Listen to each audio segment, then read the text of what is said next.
Welcome in. New episode of the camp. Badgers getting ready for spring ball starting on Thursday. You excited, Jesse? 15 practices. Won't get to see them all, but get to see a vast majority of them. Yes, a new offense, maybe some tweaks to the defense. It's a long off season, so getting to see actual football is always good, and the expectation is that reporters will be able to see at least 13 of these 15 open practices. So in a few weeks, we'll have a pretty good sense of what we know about this team.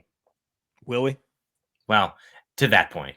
Then there's an infusion of new players and a spring transfer portal window and games to be played. But, for what you can know about a team by the end of April, we'll have a good sense. You talk about a long off season. This one's been a little bit longer than normal, right? Wisconsin not in a bowl game for the first time in a very, very, very, very, very long time. Certainly well before either of us covered. Essentially in their off season since the end of November, where usually it's the end of December. So it's a little bit extra long. But yeah, the Badgers will hit the field on Thursday for their first practice. They'll practice again on Saturday. And then they practice twice next week, right? And then they are on spring break, and then they'll return for the final 11 practices. We haven't gotten word on exactly what the spring game is going to look like or whatever the open availability is going to be for fans to come in and watch, but I believe it's going to be April 19th, or at least that's what the football count suggested. I think suggested would be the best term to use there, but no full details on that yet. What we did get full details on, though, was the roster. The updated 2025 roster released earlier this week. There were some changes. There were some guys missing. Let's dive into that, and then we're going to talk a little spring preview and what some of the things that you're going to be looking for. I know you had that up on the Athletic on Tuesday, so we'll jump into that, and then also Tayshon Bardo. Wisconsin has a new commit in the 2026 class, and we'll dive into that as well. Before we do, as always, Home Field Apparel is the official apparel sponsor of the camp. They have the best vintage gear that is on the market. So go check them out, homefieldapparel.com. Use the promo code BUCKY24 for 15% off your first purchase. All right. Updated roster. Everyone's favorite time. You get new numbers. You get new weights. You see what some of the incoming recruits are weighing and how tall they are and all that really, really good stuff. And like what kind of jumps guys made from last year. And the number that obviously jumped out to me because I'm really locked into this type of stuff is Atticus Bertrams is up 13 pounds from last year. He's up to 237. Could we see more unintentional fake punts this year, you think? I think so. It's an absolute brick wall, and nobody will want to tackle him after what they saw. So he took a big hit in that Penn State game. I'm joking. We're gonna get into a whole bunch of other guys, but he took a big hit in that Penn State game when he pulled the ball down and ran. I think he was like, that's not happening again. I'm gonna lay the wood next time whenever I get an opportunity again. And maybe he'll never get another opportunity, but he is he's a big boy. He's a big boy now. Always has been. I mean, I think he's like 6'3" or 6'4" anyways. To weigh 225 is pretty big, but now be up like 237, 238. Big guy. Moving on. Obviously the weight thing has been certainly, I think, a topic of conversation with us, just because we didn't think that they were big enough along the defensive line last year. They went out and added a bunch of guys in that were bigger bodies. We talked about Darrell Peterson a couple weeks ago, up to 260. It feels like on both sides of the ball, the weights are up across the board. And we've seen that with the starters. We see that with the backups. We see that with the transfers. It's all a little bit different now. Yeah, we talked about this previously because we knew this was a priority for the program. And in my conversation with Brady Collins a couple weeks ago, when he was talking about guys who had stood out, defensive line, offensive line, well, that's where it really begins and ends for Wisconsin football and has for a long time. As Luke Fickell mentioned, they just were not big enough along the defensive line, and they felt like during that 5-game losing streak, particularly defensively, that was one of the biggest issues. We saw it with teams just running all over them in matchups where that should not happen. So they went to the portal, brought in 5 defensive linemen, and have added weight to those guys, but also guys like Ben Barton, who are going to be key players and leaders on this team, have added weight. And the offensive line, too. You can see Jake Renfro, Riley Mahlman have put on weight. I mean, Kevin Haywood is still what, 325, 6'8", 325 is what he was a year ago. I would expect him to elevate into a starting role, but they want to be more physical. They want to be able to control the line of scrimmage, the things that have been staples in this program. And so they felt like adding weight was necessary. And at least based on the numbers, they've been able to accomplish that. Yeah, the numbers are big. Again, this feels like there's a change offensively, right? They are going to be asking them to do different things along the offensive line. They want to be able to lean on guys maybe more than they have the last couple of years. So the weight gains make sense. I think we're also, I'm wondering, and I guess we'll see how it plays out, is can they also stay as athletic as they want to be? Because that's obviously the key. And I know Brady is preaching that, not bad weight. Like, it's not bad the weight that they're adding. It's weight that's necessary, but it's also trying to maintain the athleticism. And we know some of the defensive line and some of the outside, the edge guys that they're going to be facing this year, and the speed and the quickness that those guys are going to be playing with, that it's not just strictly about the size. It has to be, you have to be able to maintain and do all those other things. And I know that there were a lot of people upset with their pass blocking last year. They were one of the better pass blocking units in the Big Ten and in the country, at least in terms of sack numbers. So can they maintain that while also being a better run team? I'm talking specifically on the offensive line. Defensive line, they just can't get pushed around like they did last year. Like, that can't happen. And I know you talk to Brady, and knowing where his mind is at, like, we needed to get bigger, we needed to get stronger, we needed to push, we needed not to get knocked off the ball 10 yards every single time. That's like him speaking, not me. But we, as in the Badgers, needed to not have that happen all the time. And so I think that's exactly what they are hoping that they are able to do with this new group of guys. And there's a lot of 300-pounders on that defensive line now that were not there last year. There sure are. And more experience and depth is certainly the hope. Like Brady said, Ben Barton, you're not expecting him to play 50-plus snaps, which is kind of where he ended up being late in the season. But if you can stay fresh and have effective players, that's super important. And that's what Luke said. You needed bigger bodies on the defensive line. And he had mentioned the boundary outside linebacker position. And Daryl Peterson's up to 260. He was like 248 a year ago. So this is the time of year where you look at those numbers and say, oh, look at all the work they've put in. But ultimately what matters is whether you can make it work on the field. I do think from an offensive standpoint, O-line, some of the best Wisconsin O-lines were massive, but they weren't just successful because they were massive. It was because, yeah, they could move bodies, but they were tremendously athletic for the frames that they had. And so you've got to be able to blend that. And obviously they got away from the physicality that was necessary the last couple of years in transitioning to that air raid style of offense. And now that it's more accustomed, or what people are accustomed to seeing in terms of some of that physicality, yes, still shotgun offense and spreading people out, I think they've got the personnel to be able to accomplish that when you consider they've got 3 starters returning and really good talent that's waiting in the wings. Yeah, absolutely.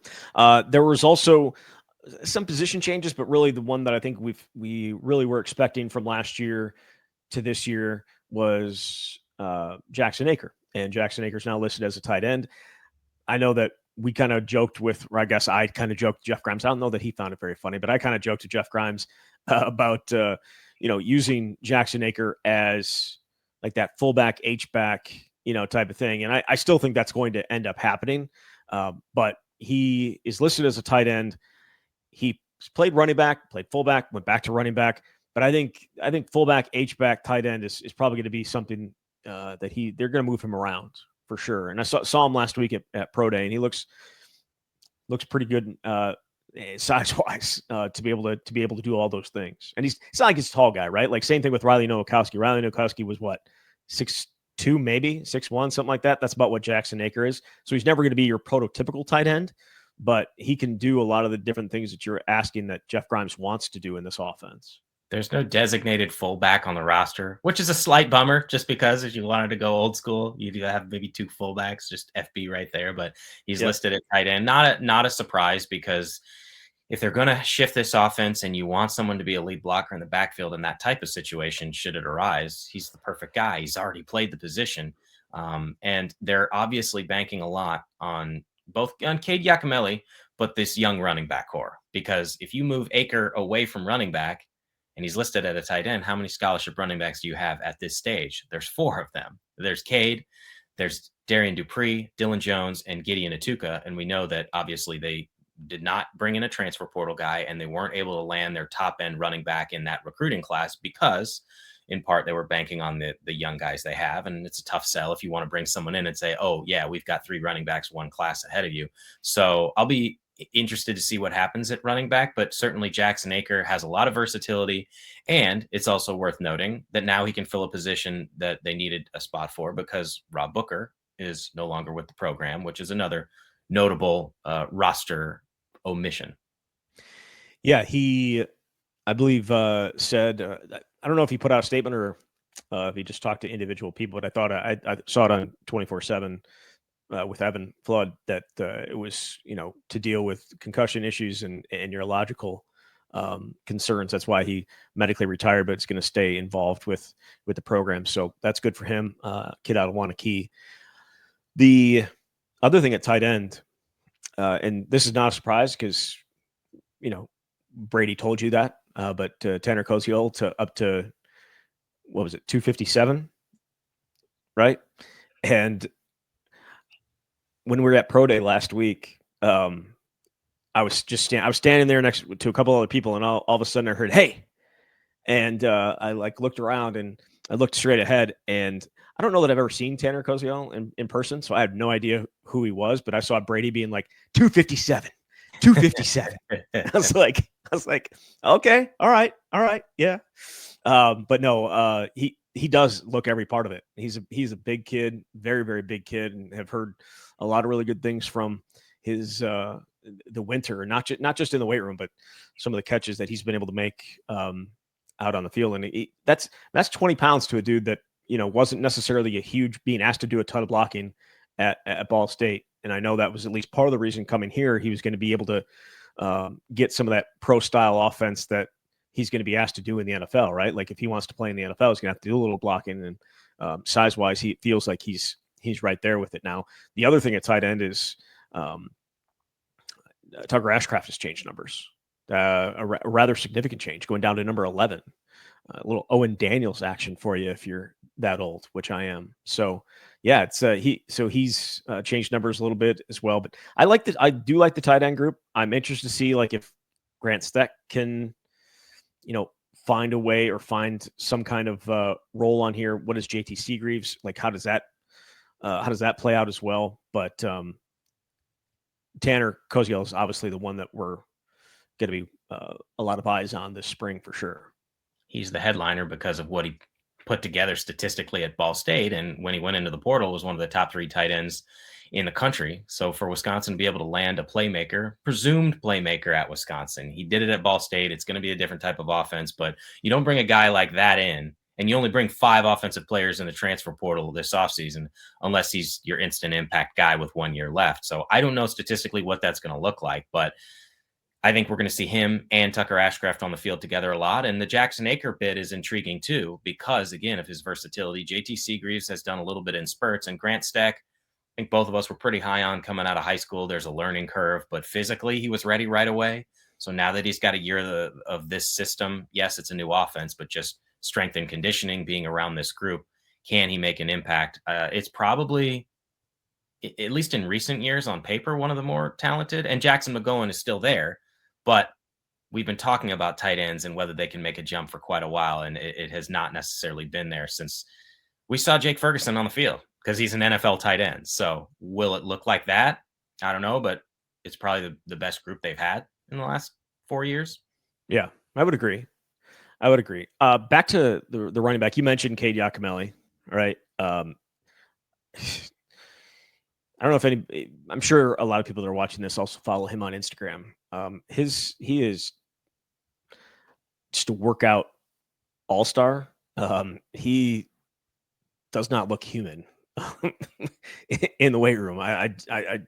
Yeah. And we know how fast he is. We know. So do we think he's going to get some opportunities this fall? Because it felt like last year that just wasn't going to be the case. Yes. After a certain amount of time, it just was not going to be the case. I absolutely expect that to be the case. Brady raved about him, certainly called him a physical freak, which is evident. But he also talked about the leadership, which makes sense when you consider that now the other 3 running backs there are second-year players, and Cade has been around. I know Wisconsin wanted to shorten the running back rotation last year. It's something that Luke talked about, and they had basically Tawee Walker and then Darian Dupree, and Cade Yakimelli just disappeared. But it's inexplicable that a guy could average 8+ yards a carry and not get a carry in the last 5 games. Sure, that it's a smaller sample size, and some of those carries may have come in the second half, but like, what more could you do?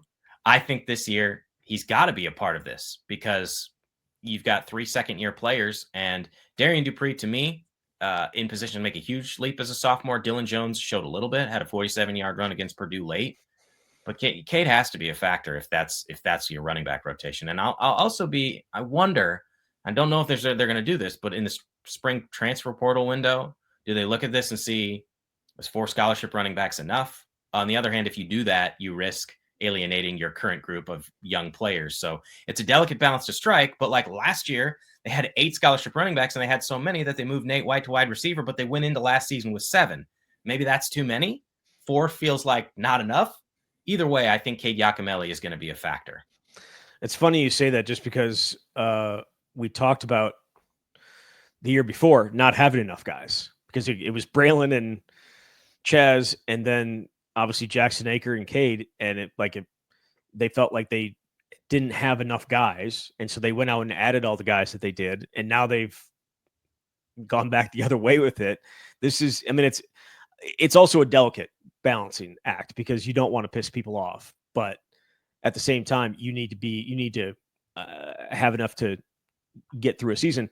That the thing about it is you could always move Jackson Aker back there, right? Like if you have a little bit of a wiggle room there just because of his experience, I guess.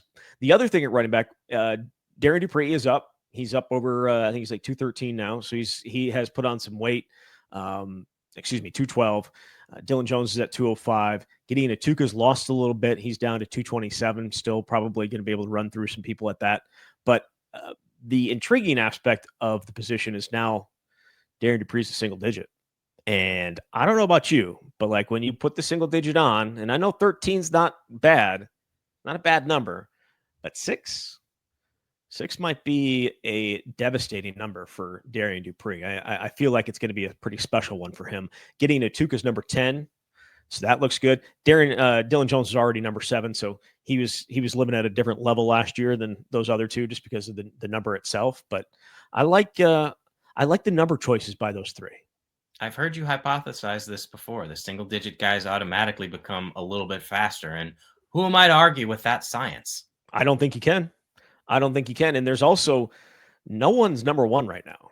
There's not number 1 on either side of the ball. I wonder if, maybe they hold that out there just because they know that it drops a half a second off your 40 time. They're just going to give it to somebody that needs to add a little bit of speed to their game here this offseason. The other thing that I think kind of stood out was a few guys that lost some weight. I'm specifically looking at Ernest Willard Jr. Unless that 267 number was just BS, he's down 22 pounds, and they still have him listed at defensive line, but he's 245. That kind of screams outside. I mean, again, we'll see what they're going to do defensive line or defensive line, outside linebacker, all that, whatever that's going to look like this year with some of the changes that we're expecting. But that kind of jumped out to me a little bit. It feels like it would be a permanent switch when you make that kind of weight shift. Obviously, they did that in fall camp last year because there was a bit of a shortage. Thomas Heiberger got hurt. I think there were a couple other injuries. But it seemed like he took to it pretty well. And maybe that's the spot for him long term. Got a ton of potential, was a huge ad for Wisconsin on signing day. So I know we'll get to some of the big questions, but just the structure of this defense, we've talked a lot about weight, but how are you utilizing guys? What's going to be different since what we saw last year wasn't good enough? And I don't think you can just say, well, we've added weight, we're going to do the exact same thing. Maybe you can, but Willer is a guy that is tremendously intriguing because of his potential and versatility.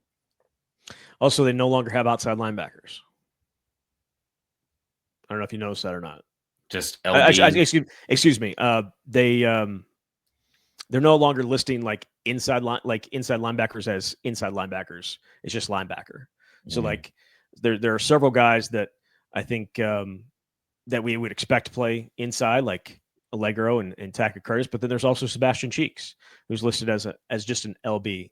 And I don't know. So I don't know if that changes anything. I don't know if that means anything. But I'm interested to see exactly what some of those guys' roles are. Sebastian Cheeks specifically, because we saw him at the end of last year, and not the end of last year, like over the second half of last year, being a little bit of a problem on the outside when rushing the quarterback. So and they desperately need help in getting after the quarterback.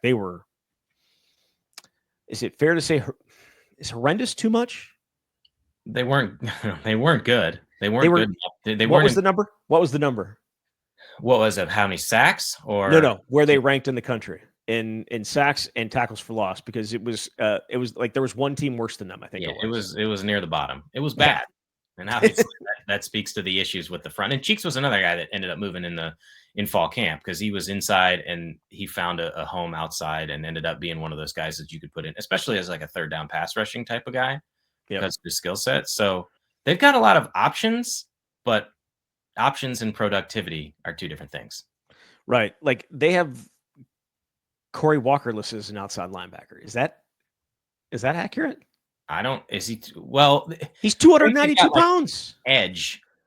I don't know how they define all of these things, but right. He was like he's 297. Michael Garner's listed as an outside linebacker at 300. Like it's just like that's not the.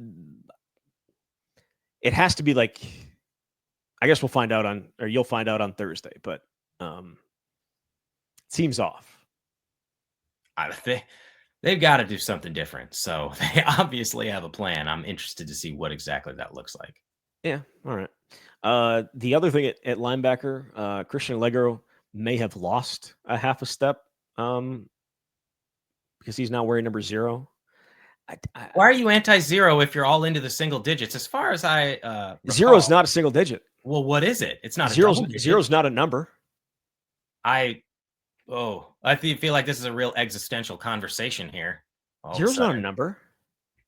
Well, what is it? A letter? It's not a number. Okay, we can agree to disagree.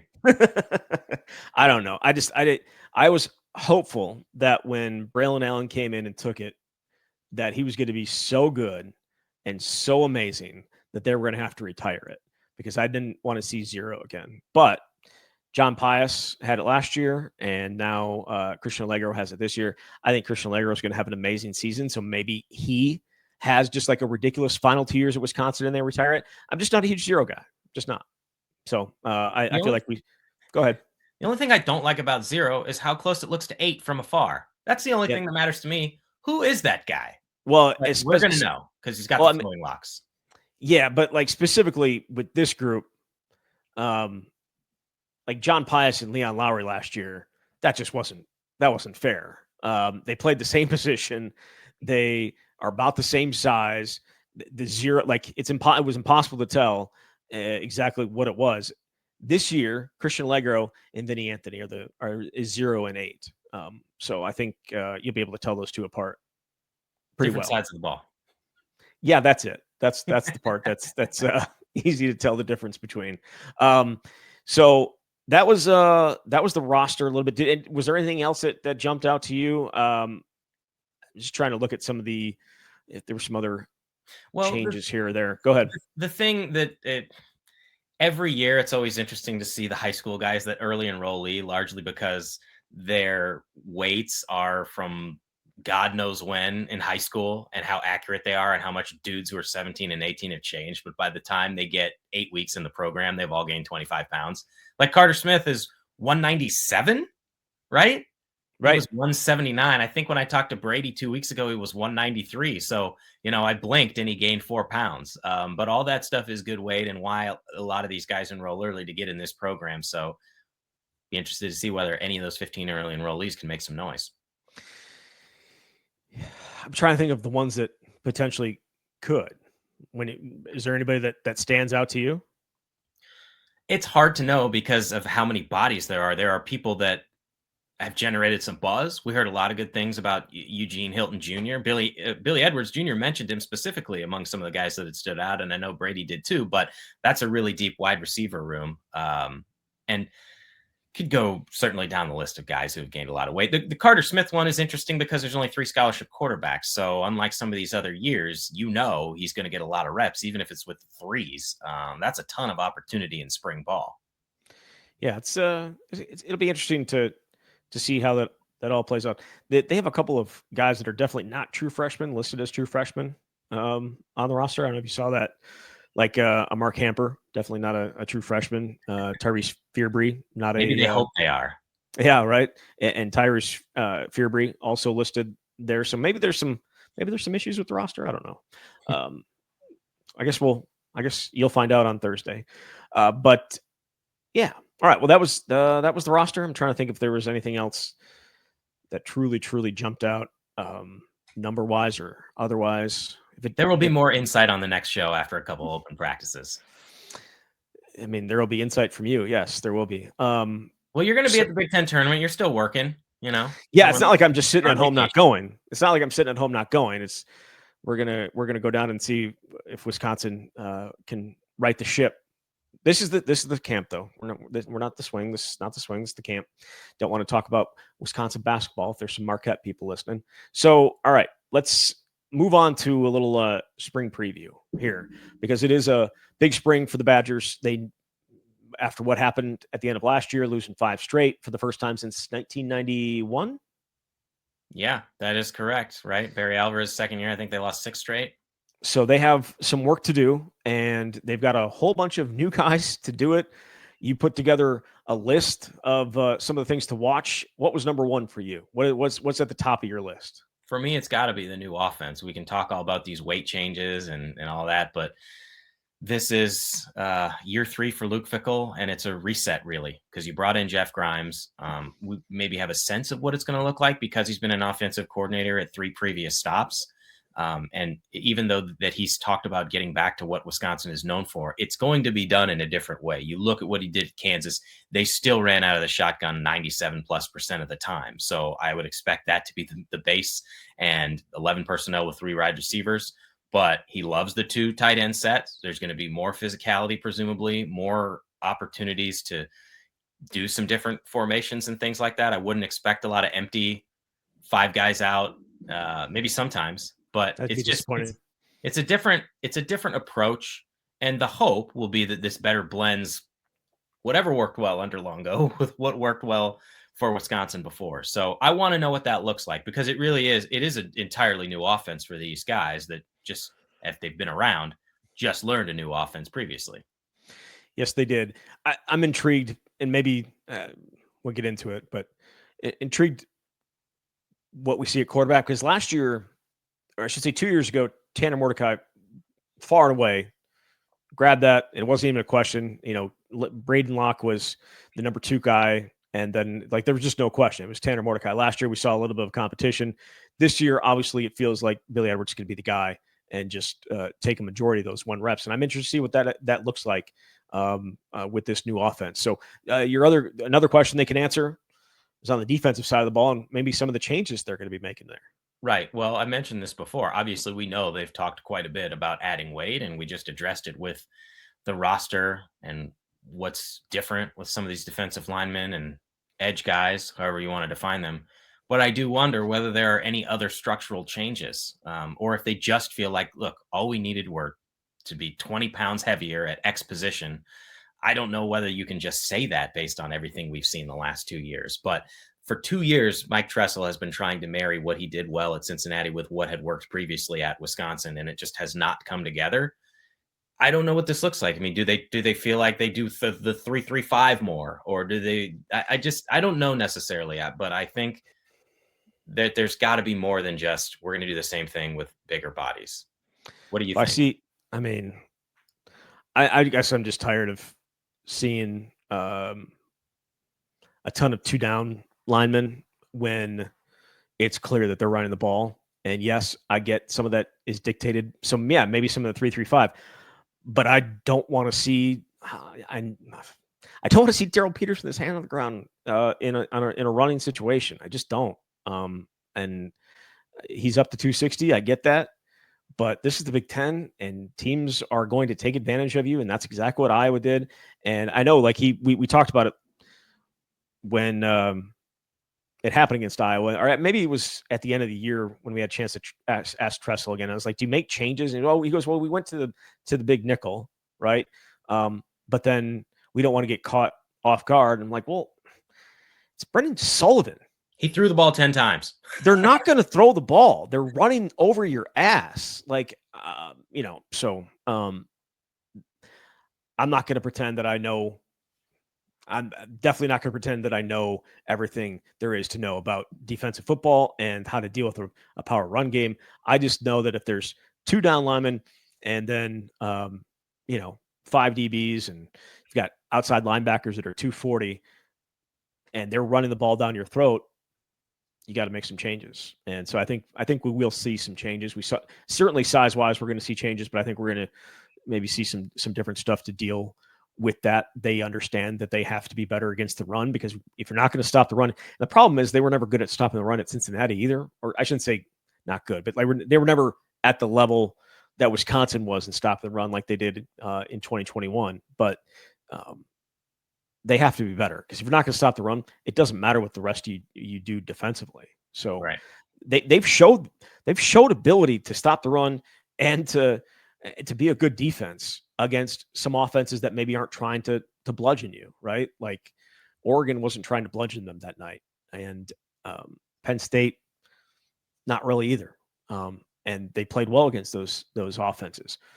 Iowa just tried to bludgeon you, and that was as, I don't know if there's fans that maybe agree with it or not, but like I would say one of the most embarrassing performances by a Wisconsin defense that I can remember. I would say it's not on the level of Indiana in 2001, where they were up like 34 after the first quarter because they just couldn't stop Antoine Randall and the running back, but it was bad. And so they have to be better. And I'm interested to see what some of the changes are that they're going to try and implement to make that a better scenario going forward.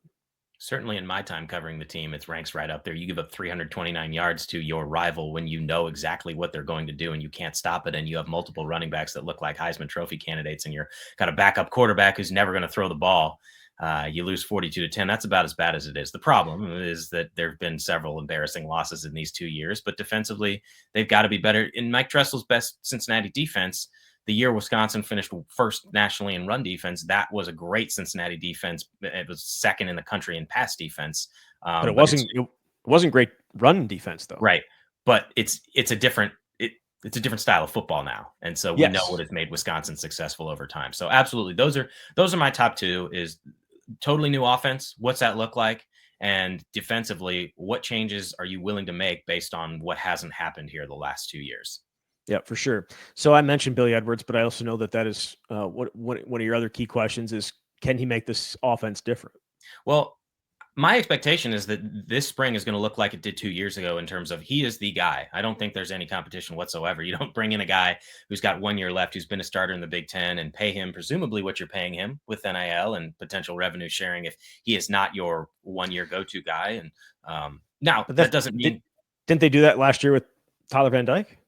I think it was a little bit different situations. I think just because he hadn't lost his, like Billy Edwards never lost his job. No. Yeah, I got you. Right. So anyway, I would expect him to just be the one guy the whole time. But like, hey, if Danny O'Neill's going to come in here and ball out, anything's possible. But that's my expectation. Is there's a clear cut 1, 2, 3 in terms of the scholarship guys. And yeah, I mean, I know he didn't generate that much offseason excitement because it's not his fault. It's kind of the fault of what has happened at Wisconsin the last 2 years. He's the third straight 1 year guy that you bring in. The first two didn't pan out the way that you wanted, even though Tanner Mordecai was a very good fit. And had he not gotten hurt, they would have been at least a little bit better, though they weren't exactly world beaters before he got hurt against Iowa. But I think it's a solid pickup of a guy who was a top 3 in passing yards in the Big Ten for an offense that didn't have a great run game or offensive line. So the hope is that, well, if you've got those things at Wisconsin, potentially, how much better can you be? So I don't know exactly what that looks like, but yeah, I feel like it's pretty clear cut of the 1, 2, and the 3. And I'm also interested to see, I didn't mention him necessarily in the preview, but Danny O'Neill. I mean, how often can you bring in a guy as a portal guy who's your backup, who's got a full year as a starter? Granted, it wasn't a Power 4 level, but still, the dude came in as a freshman and started the whole season at San Diego State. So I think when I was talking to Brady, he described him as, he said he's got a little Baker Mayfield in him, which not that he's going to be an NFL guy necessarily, but just in terms of some of that mobility and playmaking ability. And Carter Smith has some of those things too. So the quarterbacks will be intriguing to watch this spring for sure. They will. I want to throw this in here because I think this is the best place to put it. I told you, I think I mentioned this the other day when we saw each other.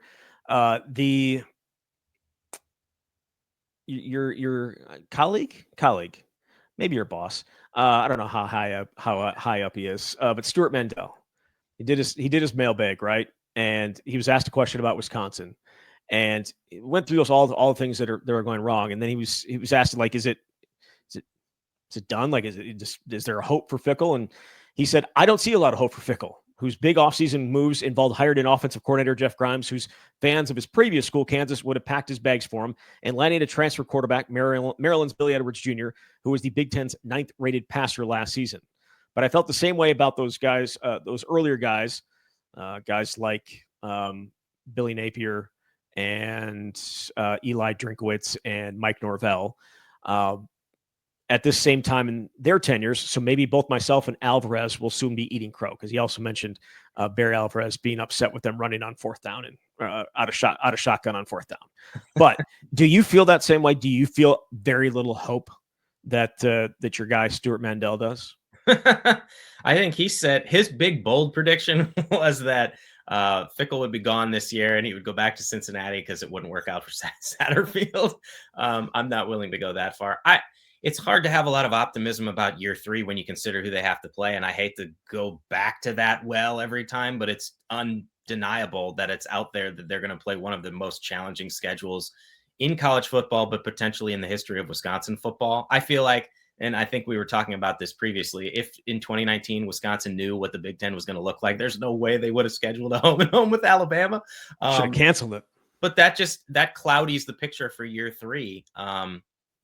But I don't know what you do. I've said before, I think he's going to get at least 4 years given the financial investment they've made. And the last thing you want to do is get to this point and completely start over and overhaul again when you just did that. But you're at a point now where you need to see some progress or results. It's just hard to say what progress looks like this year, other than you can't go out and lose 42. You just cannot get your ass kicked. By your rivals. Yes. When I think back to Wisconsin's teams when I first started covering this, and granted, year 1 for me was the Russell Wilson year, so that's not a fair comparison because they had 9 of the 11 offensive starters were NFL guys, and Russell Wilson was more than a generational quarterback for Wisconsin. But like, even in subsequent years when they lost, they were in it. You can go look at some of those scores. A lot of them were 1-possession games. A lot of them went to overtime. And that, to me, is my biggest problem with where Wisconsin is at right now, is in some of these losses, yeah, they're in it. Oregon, Penn State, that's great.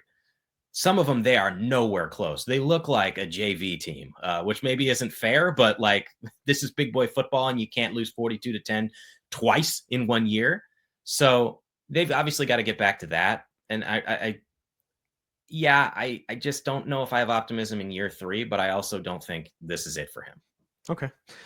Moving on to some of the other questions. How will the running back rotation shake out? Because it is a group that I think I'm honestly, and we talked a little bit about when we're going to the updated roster. I'm excited to see Darian Dupree in year 2. I think he is going to be stronger. I think he's going to be quicker. I think he's going to be better. Like even slow down a little bit in terms of like what he's seen. I think everything will slow down for him. And I also think he's a great receiver out of the backfield. Can't wait to see Dylan Jones. Like, those are some of the guys that I'm actually truly, truly excited to see here in year 2. I'm going to make a guess here. I suppose it's an educated guess without having seen him practice, but I would expect Darian to be the number 1 running back here because of what he did last year, because of his potential and ceiling. I'm intrigued to see what happens at the number 2. Because Dylan Jones, I think Cade Yakimelli is going to be a factor. And I'd also say, based on what they do or what they like to do, why can't 3 running backs be involved here? I know that last season they wanted to shorten the rotation and have 2 guys, but like, I feel like those 3 are all going to play. And Gideon Atuka, we didn't see a ton of, but he is an absolute bowling ball. So I think it's Dupree 1, and then Jones and Yakimelli are battling it out for number 2. Okay. They didn't move Ches Malusi out of the rotation last year because they didn't believe in Darian Dupree, right? Like they believe heavily in Darian Dupree, and maybe they needed to do that to keep him here. I don't know, but he deserved more. I know that the numbers early in the season weren't great. It felt like they got better as the year went along, and he looked better as the year went along. I certainly would expect him to be the number one guy this fall, but I definitely expect the others to be involved for sure. But to me, he's the top of it.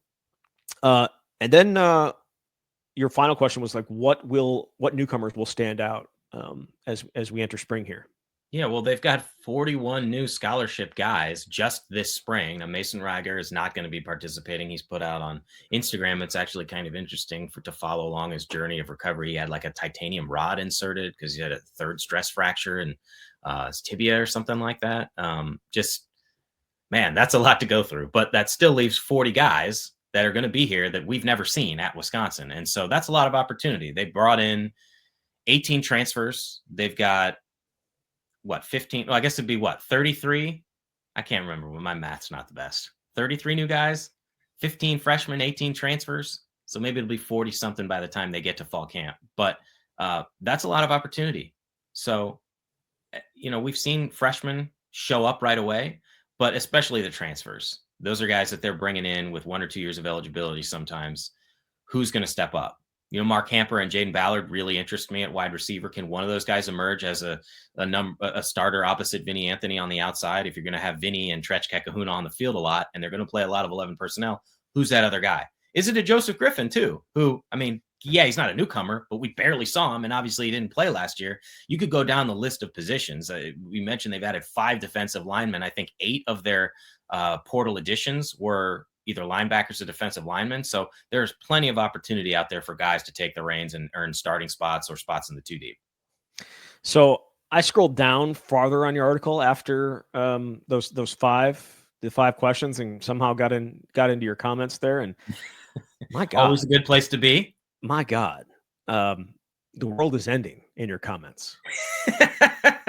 There's a lot of positivity around this program on the outside. Clearly. Very, very much. Do you remember 2 years ago? Like, oof, yeah, we were living in a different time. That may have been Wisconsin utopia right there, before you actually had to step on the field and play. My God, yeah, not a lot of optimism in those comments, Jesse. Which I guess I understand. I certainly do get it. The performance on the field hasn't been what people were expecting, and when it comes from a guy that's not a Wisconsin guy, like Fickell, just because that's just been so ingrained in Wisconsin that you need a Wisconsin guy, even though Barry Alvarez was not a Wisconsin guy and Brett Bielema was not a Wisconsin guy. He was actually an Iowa guy. That I get it. But well, along that line, I don't know if you're going to bring this up, but so Stuart Mandel and Bruce Feldman, two of our writers, national writers at the Athletic. I was not going to. Okay, well, it's worthwhile. Every year they do the top 25 coaches in college football. And the last 2 years, Fickell was in like the top 15 for both of them because of what he accomplished at Cincinnati. He's not in the top 25 in either of them. And I don't disagree with it, but I just thought that was interesting that he plummeted from like 9th or 12th to out of the top 25. So it just speaks to how people feel about this program. And they're not wrong because they're under 500 the last 2 years in both Big Ten play and every other game. Else isn't in there is Brett Bielema. I think he was in one of them, wasn't he? Okay, well then he was in one and he wasn't in the other because I saw someone making a comment about that how can he not be in it type of thing. He probably is in Feldman's because they did their own, right? Yeah, like they're totally separate, right? Yeah, so I think maybe Stuart Mandel didn't have him in there. Either way, what Bielema's done at Illinois deserves to be in the top 25. Of course. Look at what Illinois was before he came and look at where they are now, and they're going to be a preseason top 25 team. Maybe he pissed people off with the South Carolina thing. I don't know, but that's who he is. Yes. And they've now made that a rule. Did you see that?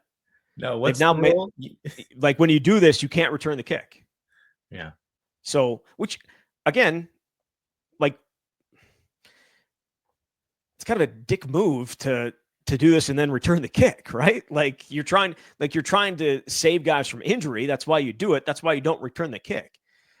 I mean, it's shadiness. And so, yeah, I don't know.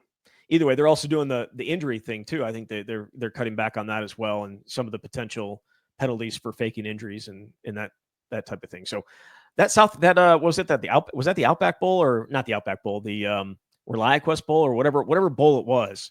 It changed some things. For the upcoming football season. Is there anything else spring practice wise that you're looking forward to? Who could put the largest dent into the side of the McLean Center? No, I think Deacon Hill, where are you? Deacon Hill, we need you to come back, put some more holes, put some more dents in the McLean Center because it's getting knocked down at some point. Yeah. No, I think we pretty well covered it. I mean, look, there's going to be a lot of storylines that emerge and guys that we're not even talking about, but that's the fun of spring practice and having an opportunity to see most of it. Yep. So Wisconsin practices Thursday, and then they practice Saturday. Because I'm not going to be there on Thursday, I don't know that we should do a show on Friday to talk about it. But maybe I'll let you. Maybe we will, and I'll just let you come on and talk all about what you saw, and I'll have FOMO, and I mean, I'm going to have definite FOMO tomorrow. I can promise you that. You'll be okay. Here's what I ask myself all the time. In a year, is anybody going to remember this particular moment? The answer is usually no. That may not make you feel better. Sometimes it makes me feel better, but maybe next week we can reconvene because there will be 2 practices, and then they won't practice again, I think, until next Thursday. So I remember everything, unfortunately, and so I will remember not seeing this. I still remember missing the last practice of, I think it must have been the 2019 season.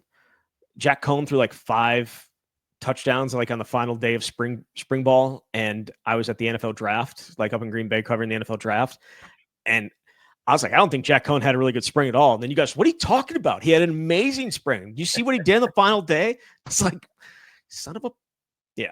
So yes, I remember stupid things. Before we go, Wisconsin did get a commit in their 2026 class yesterday. It was 3-star wide receiver Tayshon Bardo out of Indiana. They have developed a pipeline. Jesse, I don't know if you know this or not. They now have 2 wide receivers out of Indiana when it comes to Eugene Hilton Jr. and now Tayshon Bardo. He had some nice offers from other teams, I believe, including Michigan State and Indiana and Vanderbilt and a whole bunch of others. But another one of those 6'1" skinny guys that'll probably be a lot bigger by the time they get here. Yeah, everybody looks great in high school and can represent the future of that position, but certainly on paper, it feels like this is a real nice ad for Wisconsin for a guy who had a lot of other big-time offers. It's not like what we've seen in some situations where Wisconsin is the best offer and there are no other Power 4 offers. So they do have a bit of an Indiana pipeline because they have 2 commits now in 2026, and the other one is the big offensive lineman Benjamin Novak. So Indiana very clearly is going to be a really important state here in recruiting for Wisconsin. I don't know that it necessarily always was, but obviously Fickell and his staff with ties to Ohio and however many miles away the radius is now, it's a nice addition for the Badgers, and you can never have too many quality wide receivers. It's interesting because Indiana has come into Wisconsin and taken Wisconsin guys. Yep. One of the offensive linemen that is committed in the class is from Wisconsin, and obviously we know that has probably a lot to do with the guy that's the offensive line coach right now for Indiana, right? Well, Bob Bostad was a primary recruiter in the state of Wisconsin, so I don't know that anybody knows the state better. That helps. And sticking it to Wisconsin as well. I think he probably takes great enjoyment in that too. Maybe no, I know he does. I'm not even going to ask that question. I know he does. The day that he got that Luke Fickell got the job, like the next day, he was walking around and like just like picked up his box of stuff and just left. Just left the football facility, and I believe that was the last time he was in there. So, yeah, I don't know that he was overly impressed with Chris McIntosh's decision, but that's okay. That was a long time ago, and Indiana's made a good hire, and they've made a good hire, obviously, with the head coach too. But Wisconsin will get spring practice going on Thursday. Jesse will be there, and I'll be on there probably there on Saturday. The Saturday practice is open, right? Oh, what kind of optimism is that, Zach? I That's sense basketball team playing in the semifinals. That's what you said yesterday. I'd be surprised if they do, but I guess we'll find out. We'll find out. They get Minnesota or Northwestern on Thursday, and then UCLA on Friday. And if they are playing there on Saturday, then Jesse will be at practice on Saturday, and I'll have to have people tell me how great all these other guys are without actually seeing them, which is always amazing. So, all right, thanks, Jesse. Thanks, Zach. All right, there he is, Jesse Temple from The Athletic. You've been listening to The Camp.